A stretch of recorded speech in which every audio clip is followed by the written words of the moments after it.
The VO meter, measuring your voiceover progress. Whether you're a veteran voice actor, just starting out, or don't even know how to set a level, we're here to help you avoid the pitfalls along your voiceover path to success. The VO meter is brought to you by Voice Actor Websites, Voice 123, Studio Bricks, Global Voice Acting Academy, JMC Demos, and Sennheiser. The VO meter is produced in part using Source Connect, made by source-elements.com. And now your hosts, Paul Stefano and Sean Daly. Hi, everybody, and welcome to episode 103 of the VO meter. Measuring your voiceover progress. We've got an exciting show today. We're welcoming the reigning Unicorn Award recipient, Jeff Gelder from VO Atlanta. He's going to talk about one of the reasons he was selected the Unicorn Award winner, among other things, this fantastic holiday project he does, and how you might be able to help. But before we get into that, it's time for our VO meter reference levels. VoiceOver Extra brings you the VO meter reference levels. Seriously, guys, that's the best you could come up with? Hey, it's your show. All right, so Sean, what's been happening in your VO world? I understand you just got back from the Windy City. Yes, I was at a convention, or a sci-fi convention called WindyCon, which has apparently been going on since, for almost 50 years. It was their 49th one. So, sort of roundabout story, but like 12 years ago, I was, before I even got my teaching degrees and went off to Japan, I was participating in these USA summer camps where we would have a bunch of college-age students go to Japan and work at these English-speaking language camps. So I met this woman there. Her name is Raina, and she knew I wanted to be a voice actor since before I really started pursuing it. So she happened to be like a talent manager for these like Comic-Con events and similar conventions. And she's like, one of these days, Sean, you're going to be a guest at one of the cons that I manage. And it's just fast forward 12 years, and she was true to her word. So there we are. But Cool. Anyway, she asked me to be the MC and sort of the Toastmaster for the opening ceremonies. So said a nice speech. I led a couple of panels on sort of what the voice acting industry is and on how to record for like podcasts and audiobooks and voiceover. So it was a lot of fun. That's awesome. I understand you got some Lou Malnati's pizza. I know they're not a sponsor. Because Oh, they're yes, not I based in did, on your Chicago, but recommendation. Hey, if So anyone actually, that manages Lou's, let us know. We'd be happy to have you on as a sponsor. Yes, please. Yeah. I'd be a proud sponsor of that. I'm not a huge fan of the whole, like, oh, it's not pizza argument. It's just like, it's just a variation of pizza. If anything, it's like the lasagna of pizza. But Yeah, to me, it is more like a casserole because I am, thoroughly East Coast, born and bred. So it does seem more like a casserole, but I'm not complaining. I still love it. I told you my story about being in Chicago one time. I sent Sean a text after he told me he went to Lou Malnati's, and I said, no matter what your brain currently thinks, it's not a good idea to go there twice in one day after the bars. oh, no. Well, not if you want a brick in your gut. Yeah, a brick or more like some free-flowing material. Oh, no. Diarrhea. I went there for dinner the one time I was there. One time I was visiting for a conference, too. Same thing, actually. And I went there for dinner. And then we went out, as you do, in Chicago. Went to a few bars, and I said, hey, let's go back to Lou Malnati's. That was good. This is like 2 in the morning. That'll hit the spot. Yeah, not a good idea.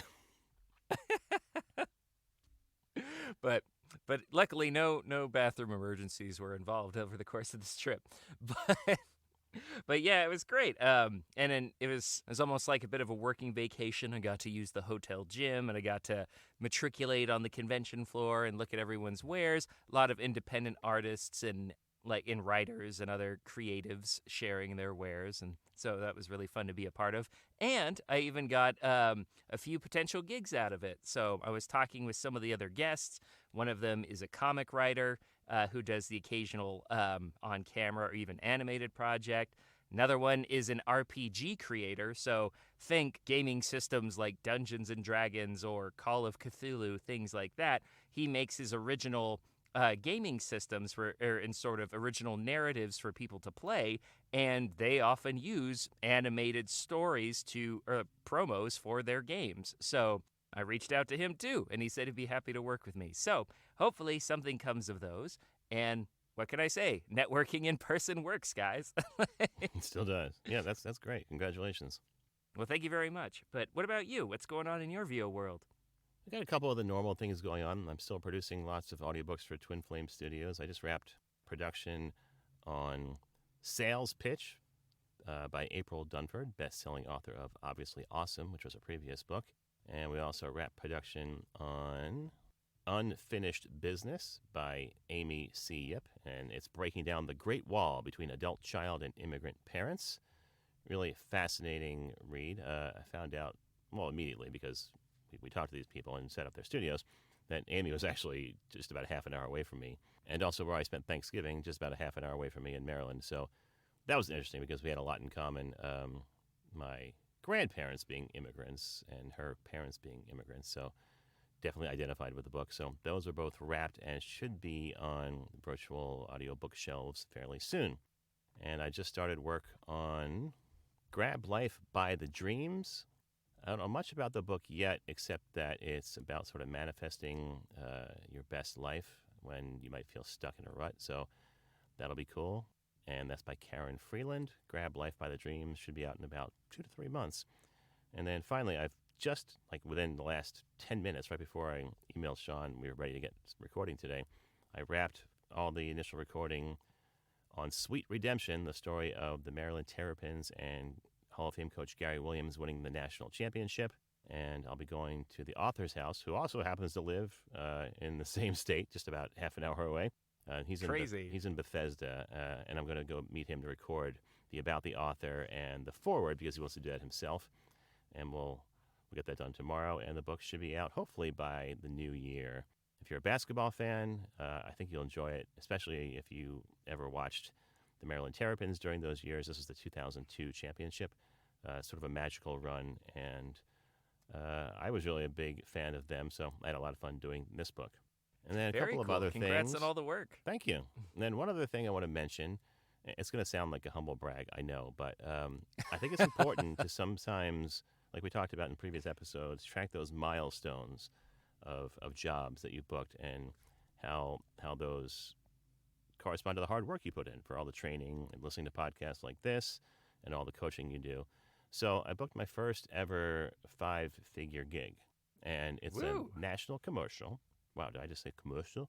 And it's a national commercial for a well-known beverage brand, but in Mexico. So I think that still counts, right? It's a national commercial in a different country. I don't want to say what it is yet until it comes out, but it's a national commercial in Mexico. And the reason I bring up the money figure is because I think it's an important milestone. This is the first time this ever happened to me where I had a single job that was in the 5-figure range. Not that that's the end-all or be-all, and when they happen, that's great, and who knows if it'll happen again, if ever. But it's that milepost that we talked about that I feel pretty good about that. I hit that at least once. Well, that's excellent. Hey, humble brag away. And then finally, the live announcing was sort of winding down. I thought I was pretty much done because I only have one gig for which I'm the full-time announcer in the winter, and that's the University of Maryland wrestling team. But then suddenly a bunch of basketball games fell into my lap. So the George Washington University, which is based, as you might guess, in downtown Washington, D.C., called me in for a men's basketball game 2 weeks ago, so I did that. And it was the first time I'd done a men's basketball game in probably 15 years. I didn't tell them that, so hopefully they're not listening. But it went pretty well. I was able to fall back into it, remember what I was supposed to do. And then last night I did a women's basketball game at my alma mater, Towson University, just outside Baltimore. And they have called me back for 2 men's basketball games as well. So suddenly, where I had almost nothing because the wrestling team is away until January 20th, I've started to have the calendar fill in a little bit more, which I'm eternally grateful for. So thank you to George Washington and Towson University. Oh, and on the note of Towson University, some of our fans may have seen this if they follow us on social media, but they did a feature on me in the alumni magazines, because it's my alma mater, about being a voice actor and how I went from what I was doing before and how my degree at the school helped me to get to where I am today. And it was a nice little feature in the Towson alumni magazine. So check that out if you're so inclined. Very cool. Awesome. So, yeah, I've been pretty busy and not complaining at all. But it's time to move on to any questionable gear purchases. Questionable gear purchase. Well, believe it or not, no questionable gear purchases this time, although I was extremely tempted with all of the Black Friday sales, or the illusions of the sales, right? I saw this great clip the other day of a friend that he had, it was like a computer or a mic for like $800 on Wednesday, and then $800 on Thursday, and then it was marked down to $800 from $1,000 on Friday, and it's like, buy now, buy now. But anyways, There were some great luckily deals did out not. there. Like did There you see were. the NT1? What's it called? Signature NT1. The Signature series. Yeah, with all the different colors. Mm-hmm. So they dropped that to that was $150, and that mic is fantastic at $600. Oh, careful! Don't tell. I mean, I will say though, because it's just in case you didn't know, they removed the USB component, so it doesn't have any of the additional, like you can't hook it up and you can't do the 32-bit float. But I mean, for people who want a literal starter mic, it's $150. Pair it with a $100 interface, and there you go. Yeah, I haven't heard that and- specific mic, but I've heard enough reviews of it from some of our friends and colleagues that it sounds a lot like the original NT1, which is a great mic, and I think normally was $299. So at $150 at half yeah, price, it that's kind of amazing. sat at that. Yeah, it sat at that like $269 to $299, depending on what model and where you got it and all that stuff. But honestly, for $150, it's probably one of the best entry level mics you can buy right now. Yeah, absolutely. I mean, I know we've had some sponsors and other manufacturers send us things to review, but you can't beat that price for that mic. It's amazing. No. And if you're interested, I think Tom Buck, who reviews a lot of audio and podcasting gear, had a really nice comparison of that, the other versions of the Rode NT1, and some similarly priced mics like the Lewitt 240 Pro and the 440 Pure and things like that. Yeah, and we had the 440 featured on here a couple of weeks ago, or months ago at this point. That's a great mic as well. Mm-hmm. So other than that, some other great deals that I saw. I know Isotope did their annual sale on the sort of the restoration suite or the RX suite, and usually that thing goes for $400 new, but they'll regularly drop it to 50% off, so about $200, which is incredible for that price. And then usually, once you buy an Isotope product like that, you get a discount for owning like a previous version of the product if you ever decide to upgrade. Mhm. So, not saying you need to, but I love Isotope so much I tend to upgrade it every year or two. Yeah, I haven't upgraded since 8, but it still does me pretty well. I don't know that I need it right now, but yeah, I might be tempted by one of those deals for sure. Mm-hmm. Versions 9 and 10, it just gets extremely quick. I mean, if you're on 8, it's totally fine. But and especially now since the sale's probably over. But I mean, it's a great program. Any other good deals you saw, Paul?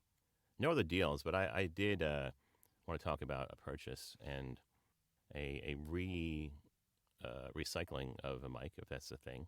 A reacquisition? Sort of. Do you have anything else you want to talk about on the deal side first? Yeah, lastly, I was surprised. I was just doing my monthly grocery shopping at Costco, and they had like incredible deals on the new Macs that just came out. Like some of you guys know, Oh, Mac really? had their Costco? scary. Yeah, Costco. Huh. Like, really? No, they have a whole Mac section. Oh, I didn't know. And the computers right up near the front. I know because I spend way too much time there every time I go. But but yeah, they were having like I think it was just a blanket $200 off, like all of the new MacBook Airs and the MacBook Pros. And I got to see the new Space Black MacBook Pro with the M3 Pro chip, and I don't want to spend that much money just for a black computer, but it's very pretty. It doesn't attract fingerprints. But yeah, so that was, I mean, if you have a Costco membership and you're like at the end of your upgrade cycle, I'd highly recommend checking it out. Because just like Apple, they do trade-ins for your previous computer as well. So you can Really? save even more money that way. I do think my computer is starting to choke a little bit. It's old AF, as the young kids would say. Oh, It's no, a 'cause it's a 2012. What year are you on? Like it's 2012? 2012. I mean, it's pretty maxed out with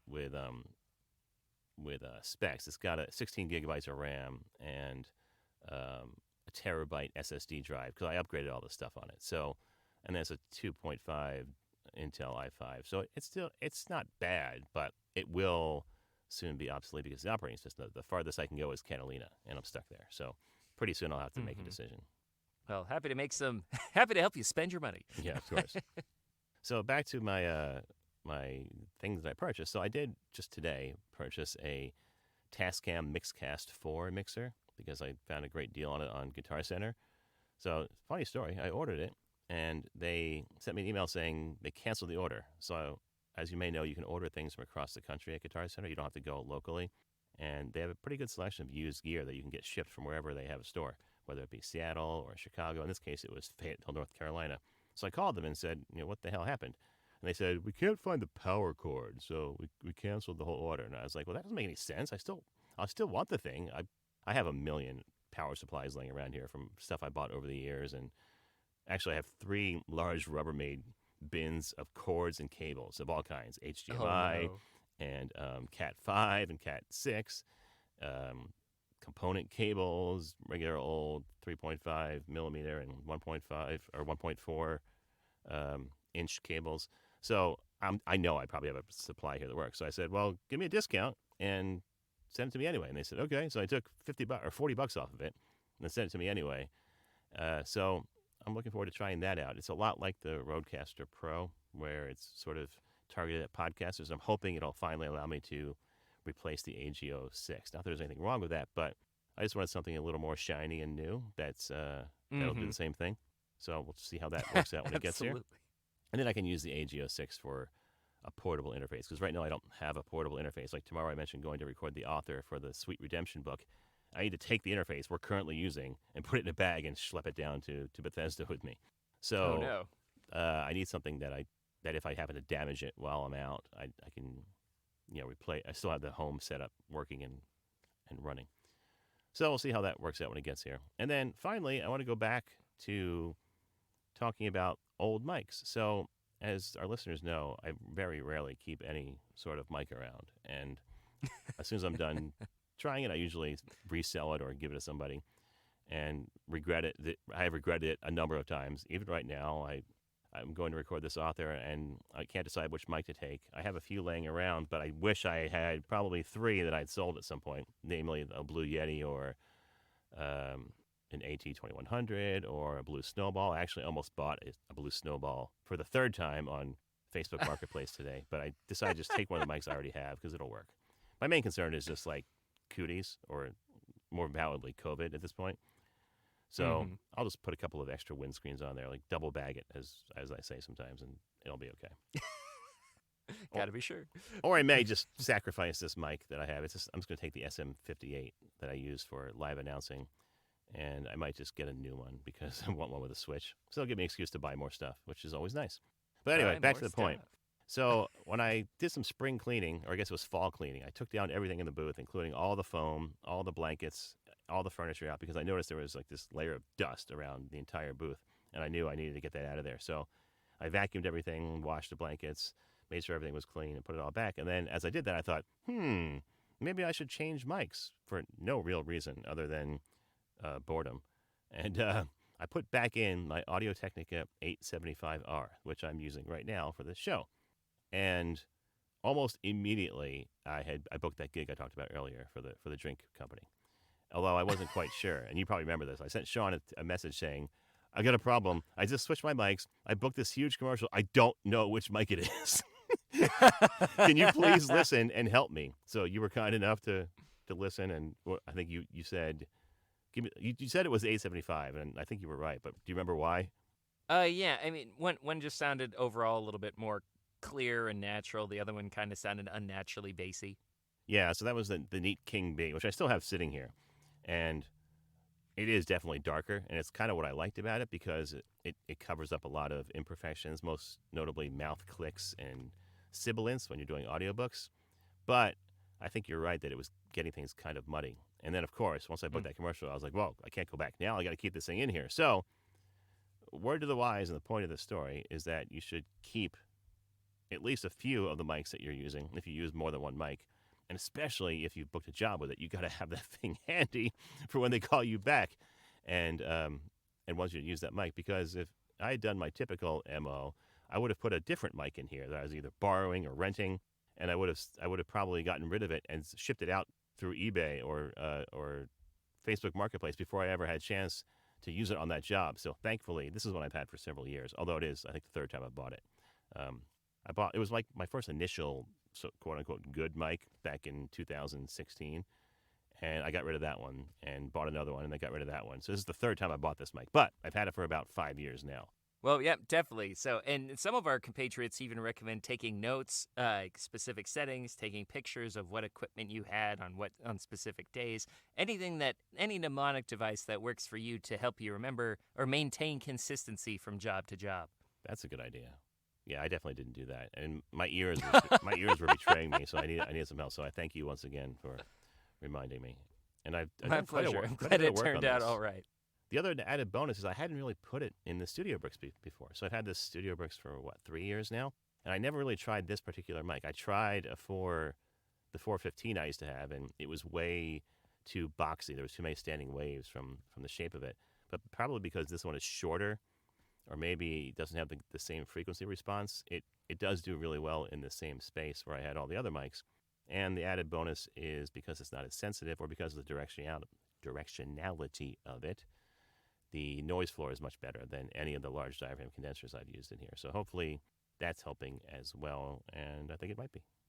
That wraps up our questionable gear purchases. We'll be back with the interview portion with Jeff Gelder right after these messages. Walgreens, because it's flu season, and you live in a place with doorknobs and handrails and, people.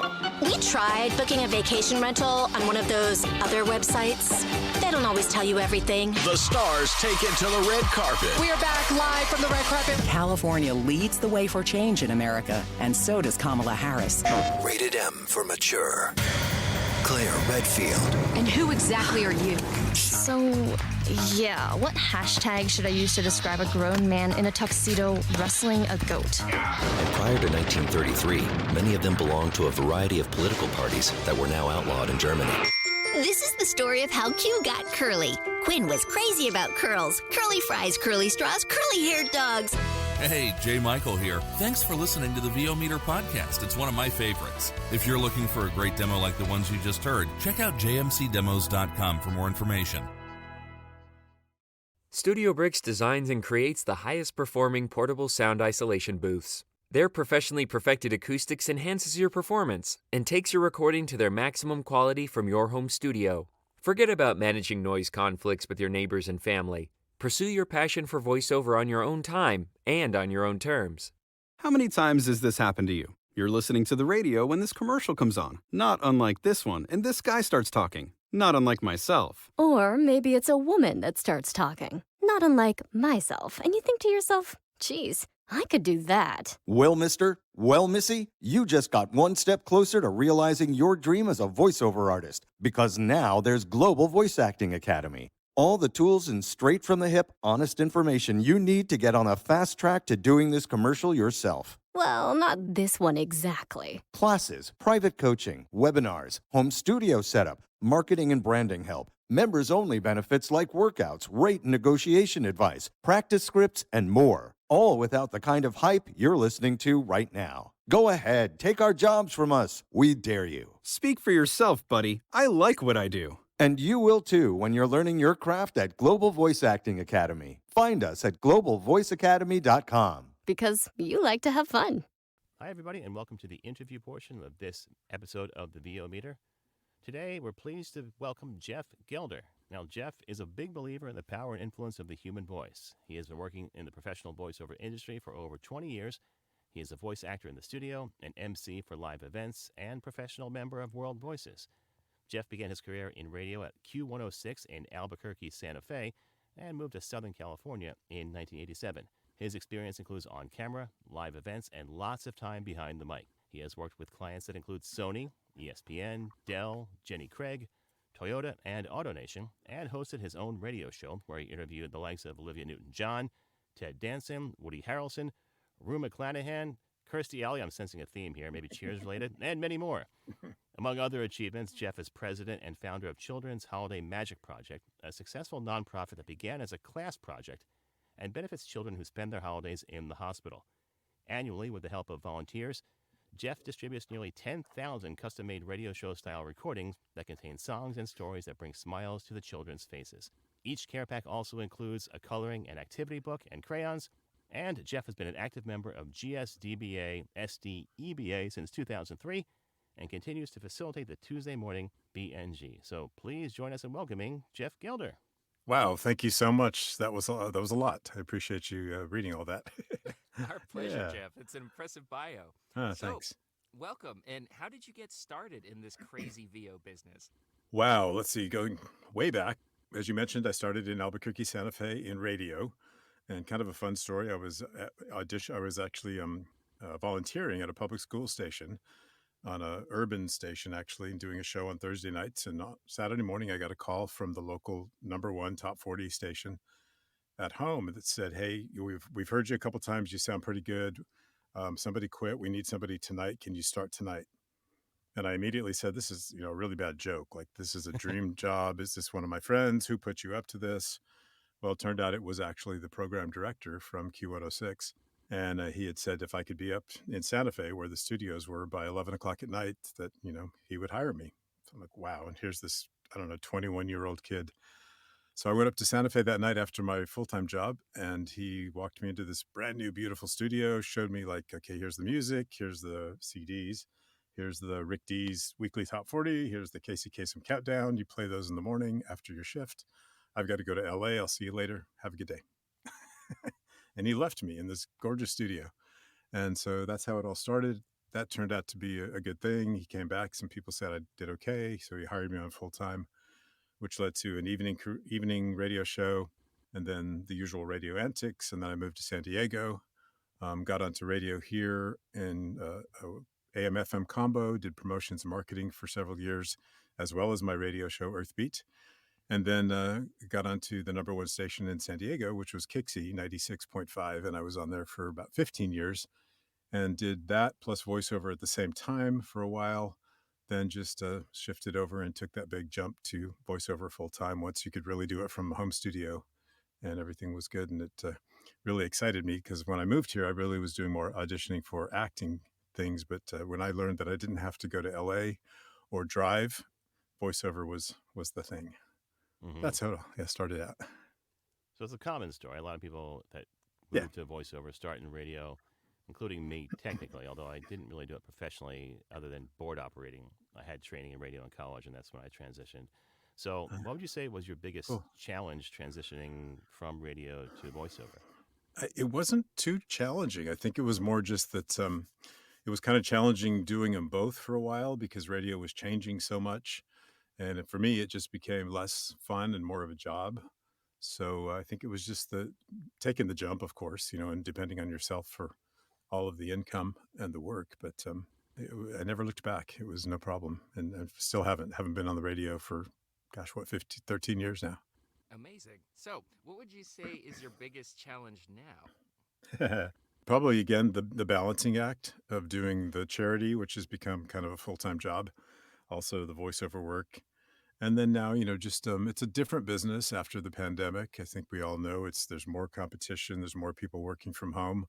And also the work is coming from different places and not going through agents now. So it's become a little bit, I would say, I guess, a little bit more work to do the balancing act because we're also our marketing person. We're also our accounting person, business manager, all of that. So I think it's just keeping that, all the hats in the air. Yeah, I would agree. That's my biggest challenge right now, too. And I'm kind of blessed that things are coming in through email or phone calls pretty regularly without me having to do much reach out. Mm-hmm. But my biggest challenge is trying to figure out where they're coming from and how to keep that pipeline going. Because as you know, in sales, once that pipeline drains completely, then you're back to square one. So I think my biggest challenge is trying to figure out where all this stuff is coming from. Because sometimes I even forget where my demos sit and all the different production houses I work with. Yeah, and they're all over the place now, and that's it. And the key is we're all looking for those repeat clients.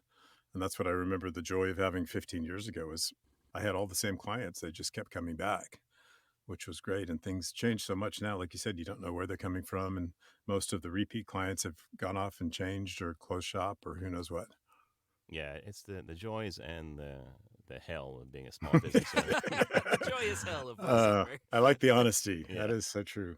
What are your primary genres in VO, and how has that evolved or not evolved over the years? I've dabbled in each one of them for sure. Started more in the commercial realm, I think, because of more radio stuff and working with agents back 15 years ago. A lot of narration. My voice lends itself to a lot of narration, tutorial type of things, on-hold marketing messages, the phone system stuff, and the networking world. Part of the reason I'm involved in the GSDBA, STEBA, which is basically a chamber of commerce, is I get a lot of work in the business sector for phone system stuff. And I took 2 years. So wait, now you've done your bio. Let me say, I want to guess the acronym. Is that the Greater San Diego Business Association? It was formerly the Greater San Diego Business Association. Then it became the San Diego Equality Business Association. Ah, okay. I was wondering what those were when I did the All bio. those- Now I get it. Yeah, and B&G Business Networking Meeting. Ah, got it. Yeah, but it was just a good way to meet local people and try to get some local work as well. And I've actually facilitated that B&G for 21 years now. It's pretty crazy. But I did that, and then I also spent 2 years doing audiobooks, and I ended up doing 41 audiobooks in 2 years, which was insanity. And I'm like, so I had to take a break. I was just kind of burned out. But that was one of those joyous ones where the publisher just kept coming back. And these were all, romance novels, which is great. And I'd never really done a lot of audiobook stuff. So I was learning as I went and learning how it's a very different world than regular voiceover. And I enjoyed it. I'm glad I did it. Probably go back to it doing some, but for 2 years of that many, it was a lot. Not going back to 20 a year, I admit. Oh no! Oh no! No! That was like lots of fun, but everything else stopped. Yeah, I imagine you were on call that entire time. Yeah, but I learned a lot, and I did all my own editing then, so I don't think I would ever do that again. Because I end up putting myself to sleep when I edit. I don't know if that's common. You have such a soothing voice. Yeah, I can see why. I'll sit at my desk and I'm like nodding off. I'm like, God, I hope I don't do this to people listening. Boy, to this the guy books. sucks. Exactly. I've But definitely So been you there. should Yeah. break into ASMR. That's where your career is evolving now. That could be it. So yeah, but I also learned to kind of get that I don't know, stiff upper lip from audiobooks, because the reviews, people will say anything when they're anonymous.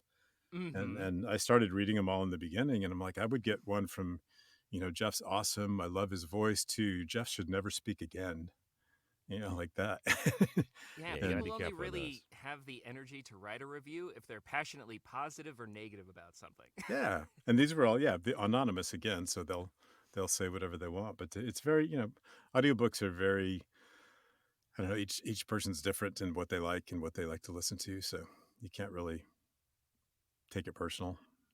We've had some So- funny stories of reviews over the years. I remember Jeffrey Kafer, I think he actually Yeah, pronounced Jeff, who's award-winning narrator in thousands of books. He said that one time someone's review, the only thing it said was needs better narrator. Yeah. And I Very had one. constructive advice. Yeah, and I had one where the entire review was Paul Stefano ruined the book for me. Oh my God. See, exactly. It's so subjective, and they think they know what they want. But when you can't respond to them and they don't have any idea, like one of the ones I had the hardest time with, I discovered after finishing the book that there were 2 prequels, and both done by different voice talents. That'll kill And you. I've it been in did. that situation too. So of course, that's what all the reviews were. Well, like, oh, we like so-and-so better than that character, or why would they switch voices of the same character? But so now, I learned that if I do a book now, I ask millions of questions, and that's Yeah. one of them. Absolutely. So we mentioned it a little bit in your bio, but you've been doing the Children's Holiday Magic CD for quite a while. Tell us how that got started. Yeah, I started that in 2001. I was in a kind of a growth and development class called, oh God, I can't remember the name of it now. Anyway, it was a class where I was tasked with a project and had 2 facets. One was to take on a life of its own, and one was to enhance the community. So I decided, I was on the radio then. I had a lot of talented singers, friends that weren't able to get on the radio because they couldn't get signed by a label. So I thought, well, maybe this is a chance to get them on a CD at least and get their music out there and spread around. And then the other is, of course, the hospitals. And I have a soft spot for kids, and kids should really never have to spend their holiday in a hospital. So I wanted to do something for them. And so came up with the idea of creating this CD with Jeffrey, the surfer reindeer, and Santa. And the first year it was just the two characters, and they went to the North Pole and they got all the gifts and, spread them around, that sort of thing. And then each year we gained different characters. The second year, we realized there was a lot of Spanish kids in the hospital, so we added Carlito, who is a really bad accent kind of reindeer just for fun, but it's a caricature for sure. And then next year we added Kate, the reindeer, and then we got Master Elfthalion, who's played by Mark Grau. Everybody knows Mark. Mm-hmm. He does an amazing job with that voice. Got Santa and Mrs. Claus, and every year we have a guest character. We also have Trixie, who's the Jersey character, and she's hilarious. And then every year we have a guest character that comes on, and we do this radio show. So the show is divided into little like segments with music in between each segment. And I create a CD of 60 to 70 minutes, which is now a download because the kids told us, like, what's a CD? And so, oh, okay, well, we can save on shipping costs by using a download link. But we do still give them, I wanted to give them something tangible. So I made a 12-page coloring and activity book that has all of our characters in it. So we send those to the hospitals, or whenever we can, we go there personally and hand them out. And then that has the download link right on it, so they can listen to the songs and stories from that. So that started out then, and each year it's kind of evolved, and I've added a listening party where we all get together and listen to all of the submissions and decide which ones are appropriate for that year's CD. We have a couple of fundraisers each year. We have the Seven Bridges Hike for Holiday Magic, which is around the Balboa Park in San Diego. There's 7 cool bridges.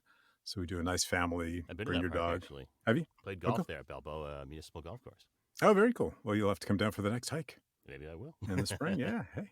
And then in the in the wintertime, we do a fundraiser that's the CD release party. And it was meant to be just that, to really just thank all the talent that donated their songs and stories. And then the first year, I had the lucky opportunity away from this in my voiceover career. I emceed a show, and Nichelle Nichols from Star Trek was the guest celebrity that night. Lieutenant Uhura. Yeah, Lieutenant Uhura. And I got to meet her, and she was great. And actually, we went to brunch the next day, and I told her about Holiday Magic, and she said, whatever I can do, you let me know. So I felt pretty bold, and I went ahead and asked her if she would, come to our first CD release event. She said, of course, I'd be happy to. And it was very, no green room, no special celebrity treatment. She just had a seat in the front row, and we did some songs and stories. We had food and drinks. And then she looked at me, she said, would you like me to sing? And I was like, oh my God. I didn't know you sang. She goes, well, of course. She goes, I was a lounge singer, as a jazz singer back in Chicago before Star Trek ever started. And she got up and she sang a cappella, which was amazing. And her sister was there with her. And they also sat down and they did a kid's story of Elmo's first Christmas. And it was so great. So she started the whole thing off. And then each year after that, it became kind of a thing, and it's gotten bigger and bigger. And now it's more of like a, 3-course dinner, silent auction, the whole bit. But it's still a whole lot of fun. Man, that's incredible. My fiance is such a huge fan of Nichelle. She's going to be jealous when I tell her about this. Oh, so cool. She was, I have so many great stories about Nichelle. She came down for Comic-Con one year, and she called me. She said, they want me at Comic-Con, but there's no place to stay in San Diego. Every hotel is taken. Can I sleep on your floor? I said, no, you can't, but you can sleep in the bed. And she came down with her sister, and they stayed at my house, and we, barbecued on the back patio, and she was just amazing. That's amazing.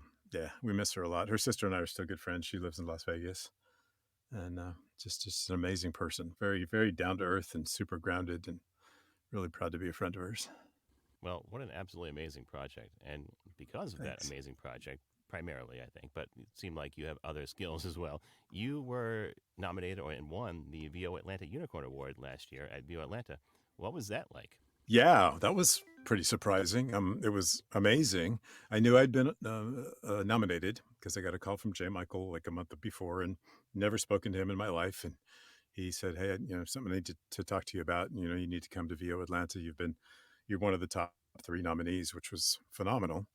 And then the day of the award, when I heard my name, it was just surreal, but just a lovely experience. I had the opportunity to speak in front of 1,000 people about the charity and let them know what was going on. And the intriguing part is, I'd been around voiceover for 20 years, and most of these people I talked to or knew, but most of them were like, wow, how come I never knew about this? Which is great. So it gave me that opportunity.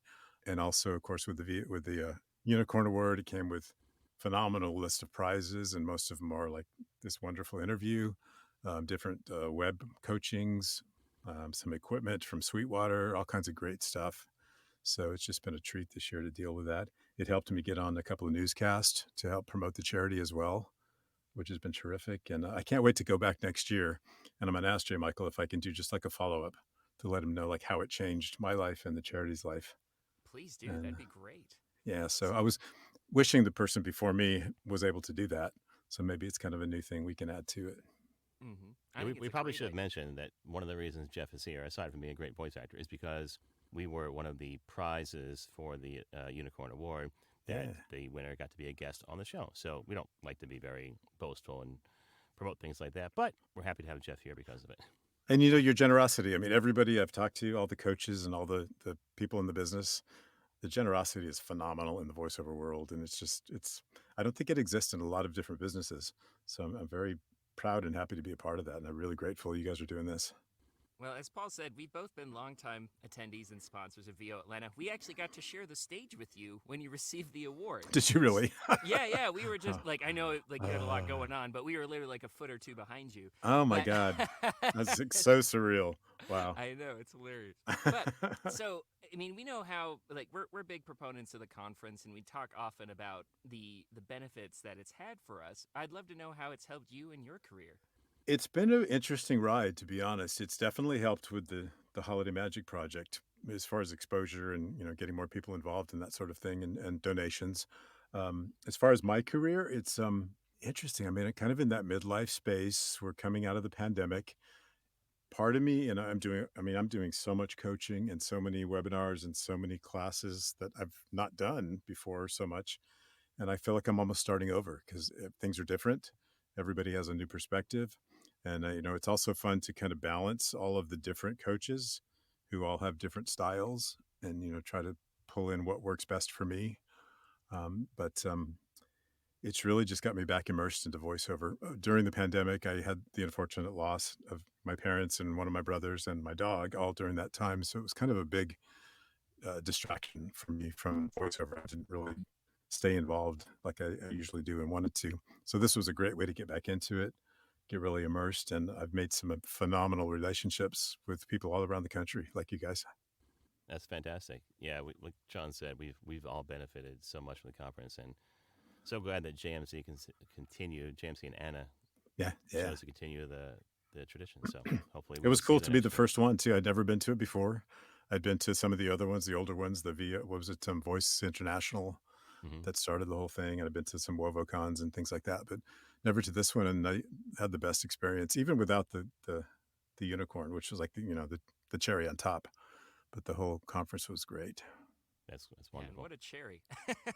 It's sitting right here on my desk, and I get to bring it home on the airline with TSA looking at me like, what the I heck don't know is about that that. thing? Yeah. I don't know about that. What is this, a noble heirloom of some kind? Well, it's got this big steel horn in the front of it. So that's what they were thinking about, I think. But I'm like, yeah, this could be a weapon, but no, it's not. So I think it'll be okay. It's made several intercontinental flights in the last couple of years. yeah, true. Yeah, so no, it was phenomenal. It was great. It's really, brought a lot to my year for sure. And it's only half over, and I still have more than half of the prize list to tackle. So I can't remember if there's any equipment involved, but tell us a little bit about your home studio, and if you received anything from the Unicorn Award, tell us how that's been integrated. One of the wonderful prizes was a $1,000 gift card for Sweetwater. There you go. So yeah. So I've done a little bit of enhancing, but I did that, and let's see, I'm using a Sennheiser 416, that was my own gift to myself during the pandemic, which I just thought, I need to treat myself to something, and that's what I wanted for a long time. I use Adobe Audition. I have an M3 audio interface, and I'm a Apple guy, all iMac. How about your studio? Is it a booth? Is it a confined space, a closet? Yeah, I'm still old school, kind of. I have a booth. We have in the townhome we live in San Diego, we have a walk-in closet that's downstairs in the middle of the house. So it's the quietest space. So I converted that into the booth. And mostly use an iPad for all the scripts now, and it works out quite well. A few years ago, I got a $500 gift card for being a unicorn grant nominee. It was like, that was Oh, fun. cool. Yeah. Awesome. I didn't know that. So yeah, I've been, apparently, I think this is the case too. I think it was Bev who mentioned to me that I was the first male to win the Unicorn Award. I heard Brad, but then I think Brad told me he was one of the top 3. Oh, okay. Yeah, it was Rebecca that won that year, I believe. I'm not sure, but anyway, Rebecca was up with me, but it doesn't matter. It's just kind of like interesting, but no, Just rub it's it in Sean's face. It's okay. it's great. It's all right now. No. Web. It's all right. We'll edit No. it for you. But It was, but talk about, I mean, they showed me afterwards too, and I don't want to like toot my own horn too, but I guess there was a list of like 20 people who nominated me behind my back, which was, it really does mean a lot because I've been in this business for 30 years and the people do pay attention and people do notice what's going on. And that was really, really, really cool. It really touched me by far. Well, I think all the work that you've put in, the relationships you've built, and just the humanitarianism and philanthropy you've shown, a lot of people recognized and wanted to reward that.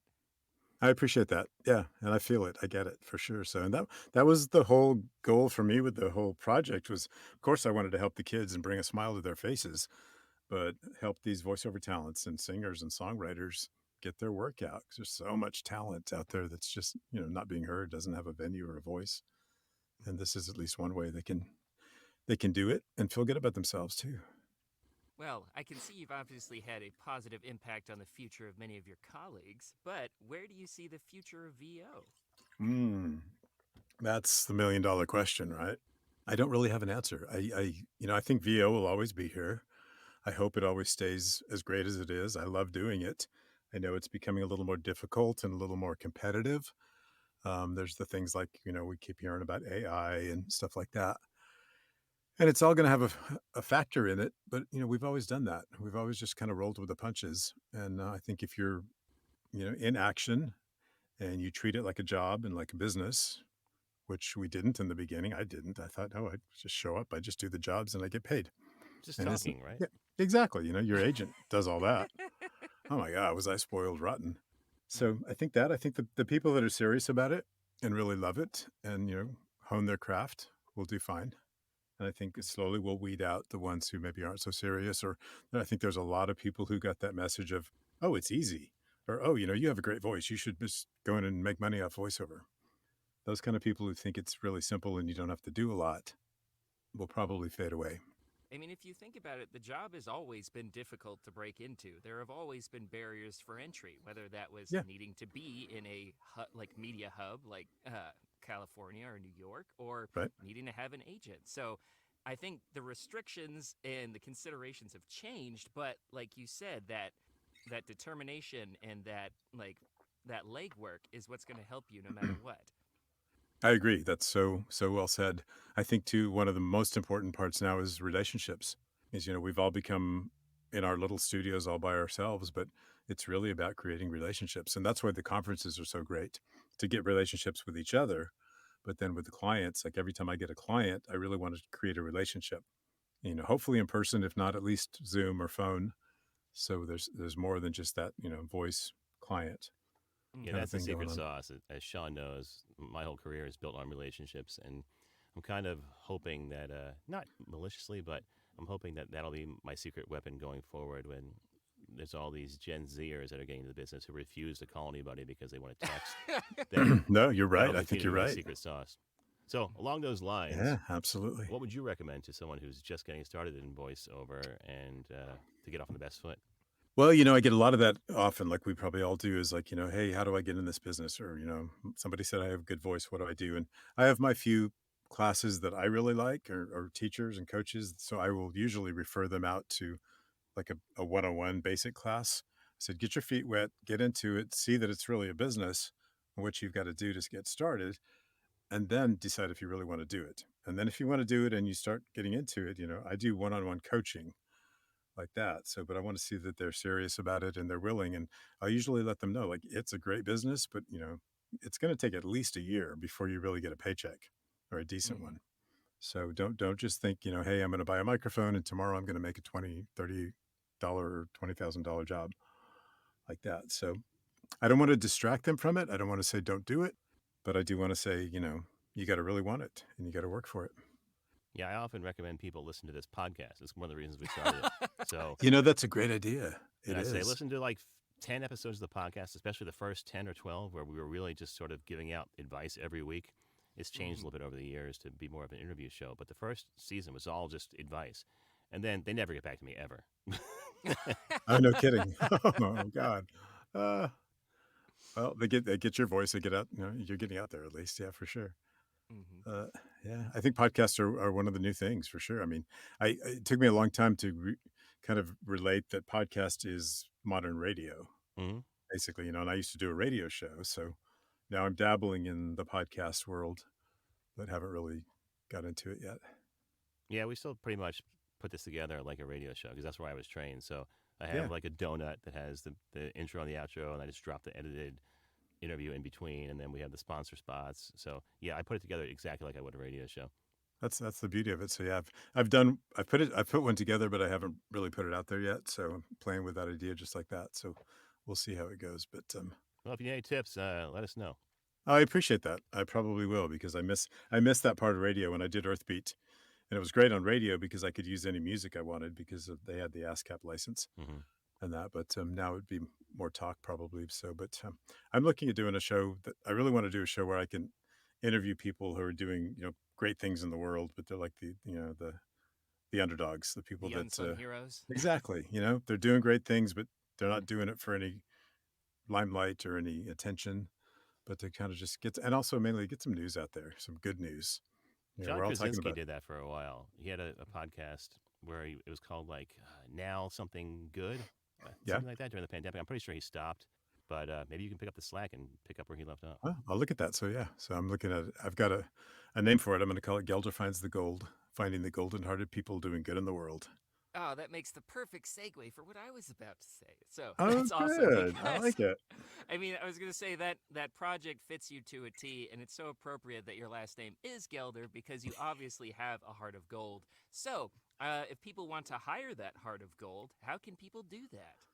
Thank you so much. Website is jeffgelder.com. Very simple. You can email me, jeff@jeffgelder.com. Both of those. Website has a contact information there.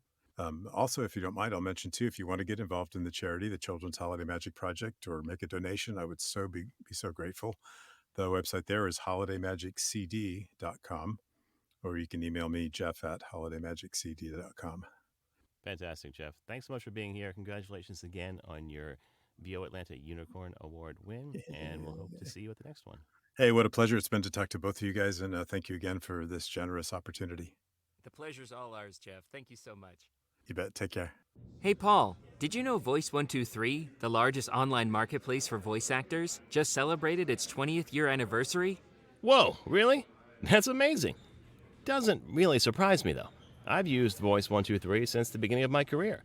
I remember way back in my first year where I booked a job as a hypnotist.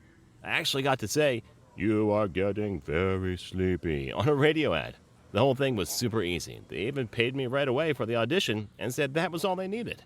I've been a member of Voice123 for years as well. I've always enjoyed their upfront policies, ability to contact clients directly, and their commitment to the voiceover industry. Totally. CEO Rolf Veldman has appeared on the show before, and in every interaction I've had with him and the company, I felt a sense of trust, like they really care. Well, if you want a great place to find your VO niche and find yourself as a voice actor, visit voice123.com for more information. Now, VO Meter listeners can also get 15% off premium tier memberships. For more information, visit our website and click on the Click Here to Save 15% banner on our sponsors page. Voice123. Speak for yourself.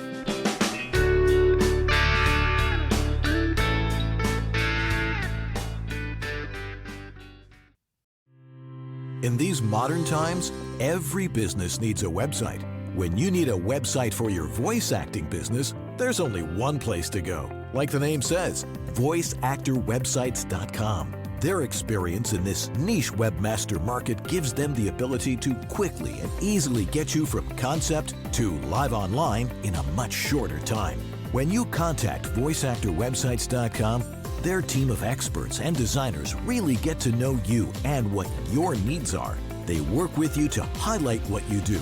Then they create an easily navigable website for your potential clients to get the big picture of who you are and how your voice is the one for them. Plus, VoiceActorWebsites.com has other great resources, like their practice script library and other resources to help your voiceover career flourish. Don't try it yourself.